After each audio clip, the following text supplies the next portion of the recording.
그때 발라단의 아들 바벨론 왕 무로닥 발라단이 히스기야가 병들었다가 나았다 함을 듣고 히스기야에게 글과 예물을 보낸지라. 2절. 히스기야가 사자들로 말미암아 기뻐하여 그들에게 보물창고고 은금과 향료와 보배로운 기름과 모든 무기고에 있는 것을 다 보여주었으니 히스기야가 궁중의 소유와 전 국내의 소유를 보이지 아니한 것이 없는지라.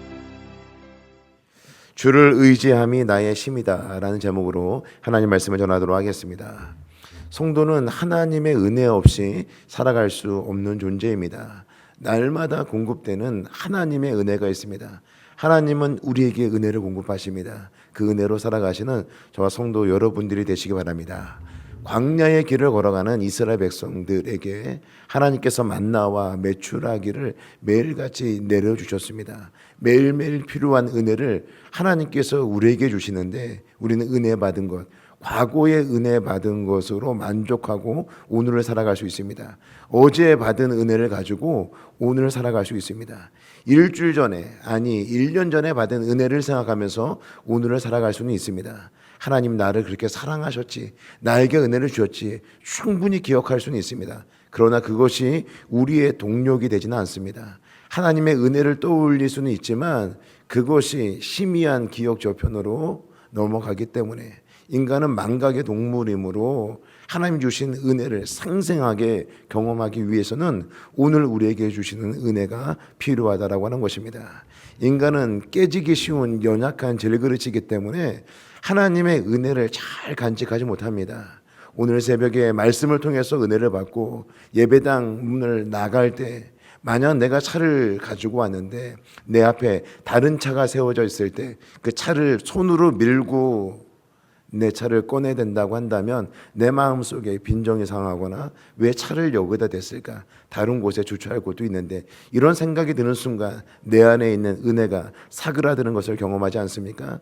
은혜를 받고 문 밖을 나가는데 우리 옆에 있는 지체들과 대화 속에서 조금이라도 상처되는 말을 하게 되면 상처되는 말을 해서 내 마음이 아프고 또 상처받은 사람은 그 상처로 인해서 또 마음이 아프지 않습니까? 은혜를 받고 하나님께서 주시는 그 풍성한 은혜를 받고 문 밖을 나가는데도 이렇게 우리 안에 있는 그런 은혜가 쉽게 사그라들 수 있다라고 하는 것입니다. 그래서 우리에게 필요한 것이 하나님의 은혜를 계속해서 공급받는 겁니다. 공급받으면서 그것으로 머무는 것이 아니라 하나님의 인품, 하나님의 성품을 계속해서 우리가 닮아가는 삶을 살아가는 것이죠. 우리가 경험하면서 이렇게 살면 내 안에 있는 은혜가 사라지는구나, 이렇게 살면 내 은혜가 소멸되는구나, 이런 생각들을 우리가 하면서 은혜가 사그라들지 않도록, 그리고 날마다 공급하시는 하나님의 은혜로 살아가야 됩니다. 아무리 놀라운 기적과도 같은 하나님의 은혜를 경험한다 할지라도 오늘 공급하시는 은혜가 우리에게 없게 되면 우리가 전혀 다른 사람이 될 수 있는 것이죠. 하나님의 그런 충분한 은혜를 공급받으면 어떻습니까? 내 전 삶을 하나님께 드리겠습니다. 이런 고백을 하다가도 은혜가 사라지게 되면 시간 드리는 것도, 내 시간 하나님 앞에 1시간 2시간 드리는 것도 아까워서 드리지 못합니다. 내 전 삶을 드리겠다라고 하나님 앞에 고백을 했는데 하나님 앞에 나와서 1-2시간 드리는 것도 힘들어질 수 있다라고 하는 것이죠. 전혀 다른 우리의 삶이 될 수 있다라고 하는 것입니다.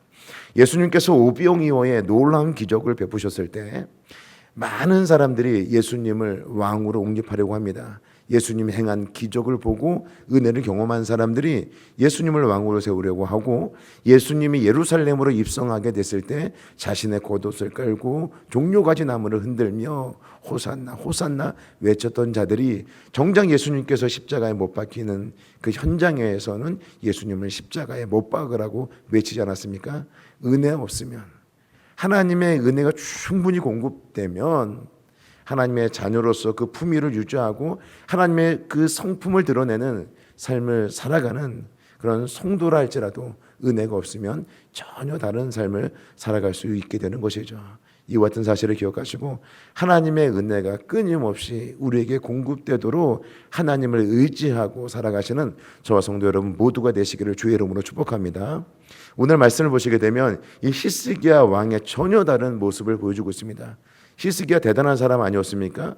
나도 히스기야처럼 인생의 문제 앞에 여러 가지 다른 생각들을 하지 않고 하나님 앞에 먼저 무릎을 꿇어야 되겠다. 이런 상당한 도전을 준 사람이 히스기야 왕이었습니다. 이 사네립 왕이 18만 5천 명의 군사를 이끌고 유다 땅들을 다 점령하고 마지막 이제 예루살렘 점령을 앞두고 있었을 때 히스기야가 그 풍전 등하의 위기 상황 가운데 있을 때 하나님 앞에 먼저 기도를 하지 않습니까? 그럴 때 하나님께서 18명의 그 아수르 군대를 물리치시고 이스라엘에게 승리를 안겨주지 않았습니까? 뿐만 아니라 히스기야가 죽을 병에 걸리게 되었을 때 하나님 앞에 무릎을 꿇고 간절히 기도하게 됐을 때 우리 하나님께서 그 질병을 고쳐주지 않았습니까? 이런 놀라운 은혜, 일반적인 사람들이 경험할 수 없는 이 놀라운 은혜를 하나님 앞에 무릎으로 나갈 때 경험한 사람이 히스기야였는데 오늘 본문을 보게 되면 전혀 다른 사람처럼 나타나고 있는 것이죠. 우리 1절에 있는 말씀을 보시겠습니다. 바벨론 왕 무로덕 발라단이 히스기야가 병들었다가 나았다는 소식을 듣고 친서와 듣고 히스기야에게 글과 예물을 보낸지라. 여기서 보게 되면 그 무로닥 발라단이 히스기야가 병들었다가 나았다라고 하는 그 소식을 듣고 친서와 예물을 보내게 되죠. 그러니까 유다보다도 더 강한 이 바벨론의 왕이 이렇게 친절하게 대하게 됐을 때에 히스기야 왕이 나름 기뻤겠죠. 나름 우쭐대면서 내가 이렇게 다른 나라에 있는 그런 왕들에게도 이런 면모를 보이는구나, 이런 생각들을 이 히스기야 왕이 갖게 되었을 때 그가 어떤 행동을 하게 되는가? 2절에는 말씀입니다. 히스기야가 사자들로 말미암아 기뻐하여 그들에게 보물장고 곧 은금과 향료와 보배로운 기름과 모든 무기고에 있는 것을 다 보여주었으니 히스기야가 궁중의 소유와 전 국내의 소유를 보이지 아니한 것이 없는지라. 그가 기뻐하여서 보물장고를 다 열어놓고 보여주고, 심지어 무기고 같은 경우는 이건 쉽게 보여줘서는 안 되는 거죠. 우리가 아무리 뭐 한미 동맹을 하고 있다고 해서 우리가 가지고 있는 그런 무기라든지 이런 것들을 완전히 오픈하여서 보여줄 수 없는 것처럼 이게 쉽지 않은 선택을 이 히스기야 왕이 한 것이죠. 무기고를 다 열어주고 우리 이런 무기가 있습니다. 왕궁의 그 보물 창고를 다 들여다 보여주면서 우리에게 이런 보물이 있습니다. 무로닥 발라단이 보낸 그 사신들에게 이런 것들을 다 보여주었다라고 말씀을 하고 있는 것이죠. 과거의 히스기야 왕의 모습과는 전혀 다른 모습이에요. 어떻게 한 사람에게 이런 두 가지 모습이 있을 수 있는가, 나타날 수 있는가, 이런 생각들을 할 수 있겠지만 이것이 곧 우리들의 모습이라는 것입니다. 하나님의 은혜를 충분히 우리가 공급받을 때는 그 하나님의 영광이 우리의 삶 속에서 드러나고 하나님의 성품이 우리 가운데 드러나겠지만 우리가 은혜 없이 살아가게 될 때 연약한 인간의 모습이 그대로 드러날 수밖에 없다라고 하는 것입니다. 이와 같은 사실을 우리가 기억하시고 늘 하나님의 은혜 가운데 거하시기 바랍니다. 어떻게 하면 우리가 하나님의 은혜 가운데 거하는가? 서두에 말씀드렸던 것처럼 하나님께서는 끊임없이 우리에게 은혜를 공급하고 계십니다. 이 새벽에 말씀을 통해서 우리에게 은혜 주시고 또 하나님 앞에 간절히 기도하는 그 자리를 통해서 우리 하나님 만나 주심으로 하나님의 임재를 경험함으로 하나님께서 우리에게 공급하시는 은혜가 있다라고 하는 것이죠. 은혜 없이 살아가는 것이 아니라 과거에 베풀어 주신 은혜만 기억하며 동력 없는 그런 힘없는 삶을 살아가는 것이 아니라 오늘 내가 하나님을 의지하고 하나님의 말씀을 붙잡게 될 때 하나님이 공급하시는 은혜로 살아가시는 저와 성도 여러분 모두가 되시기를 바랍니다. 이렇게 히스기야 왕이 이 보물장고와 무기고를 이 바벨론 사신들에게 보여주게 되었을 때 이사야 선지자가 어떻게 하나님으로부터 말씀을 받아서 이야기를 하고 있는가? 6절 7절에 있는 말씀입니다. 보라 날이 이르리니 내 집에 있는 모든 소유와 내 조상들이 오늘까지 쌓아둔 것이 모두 바벨론으로 옮김바 되고 남을 것이 없으리라. 여호와의 말이니라. 또 내게서 태어날 자손 중에서 몇이 사로잡혀 바벨론 왕궁의 환관이 되리라 하셨나이다 하니. 이렇게 히스기야 왕의 그 행동이 잘못되었음을 이사야 선지자를 통해서 말씀해 주고 있는 것입니다. 성도 여러분, 오늘 우리가 하루를 살아갈 때 하나님이 주신 그 은혜가 우리에게 충분히 있으면 그 은혜로 오늘 하루를 우리가 살아갈 수 있는데, 그럼에도 불구하고 우리가 기억해야 될 것은 은혜를 받고 난 이후에 우리가 넘어질 수 있다라는 생각들을 하셔야 됩니다. 이스라엘 백성들이 가나안 땅을 정복할 때 가장 먼저 정복한 성이 여리고 아니었습니까? 여리고 성을 점령할 때 하나님 말씀에 철저하게 순종해서 그 성을 돌기 시작합니다. 하루에 한 바퀴씩 6일 동안 돌고 7일째 7바퀴를 돌고 양각 나팔 소리와 함께 함성을 지르게 되었을 때 그 성이 무너지게 됩니다. 이스라엘 백성들은 대단히 놀라운 하나님의 일하심을 경험하게 됩니다. 그리고 난 이후에 이스라엘 백성들이 어떤 태도로 아이성을 점령하게 되는가? 생각이 완전히 바뀌어서 아이성 정도는 뭐 우리의 힘으로 얼마든지 점령할 수 있다. 정탐군을 파견해서 보니까 2-3천 명 정도면 충분히 그 성을 점령할 수 있다라고 생각을 한 것이죠. 그러니까 3천 명의 군사를 보냈는데 그 전쟁에서, 그 전투에서 패하게 됩니다. 그리고 그 패하는 원인을 보니까 아간의 범죄가 있었던 것이고 하나님께 묻지 아니한 그 교만함 때문에 그 전쟁에 졌던 것이죠. 다시 그들 가운데 있는 그런 죄를 제거하고 다시 하나님께 묻고 하나님과 그 전략 회의를 통해서 하나님의 말씀에 순종하여서 2차 전투를 벌이게 되었을 때 아리성 그 전투에서 승리를 얻게 된 것입니다. 성도 여러분, 우리가 이렇게 하나님이 주신 은혜로 뭐든지 다 할 수 있을 것 같은 그런 마음이 생길 때 잘 판단하셔야 됩니다. 이것이 하나님이 공급하시는 힘인가, 아니면 하나님이 주신 그 힘이 아니라 내 힘으로 하려고 하는 것인가를 판단하시고 우리가 하나님의 은혜를 구하고 또 하나님 주신 그 힘으로 우리에게 맡겨주신 귀한 일들을 잘 감당할 수 있어야 됩니다.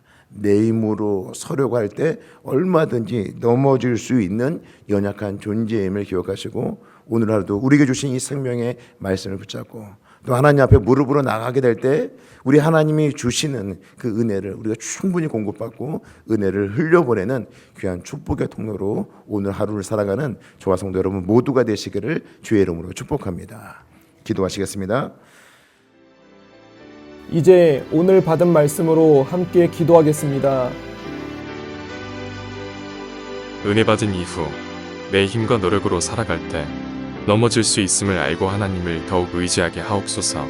나 혼자의 힘으로 서지 못함을 알게 하시고 주 안에 거함으로 주의 능력으로 강하여지게 하옵소서. 함께 기도하겠습니다.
이제 개인의 기도 제목을 가지고 하나님 앞에 기도하시기 바랍니다.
수고하셨습니다.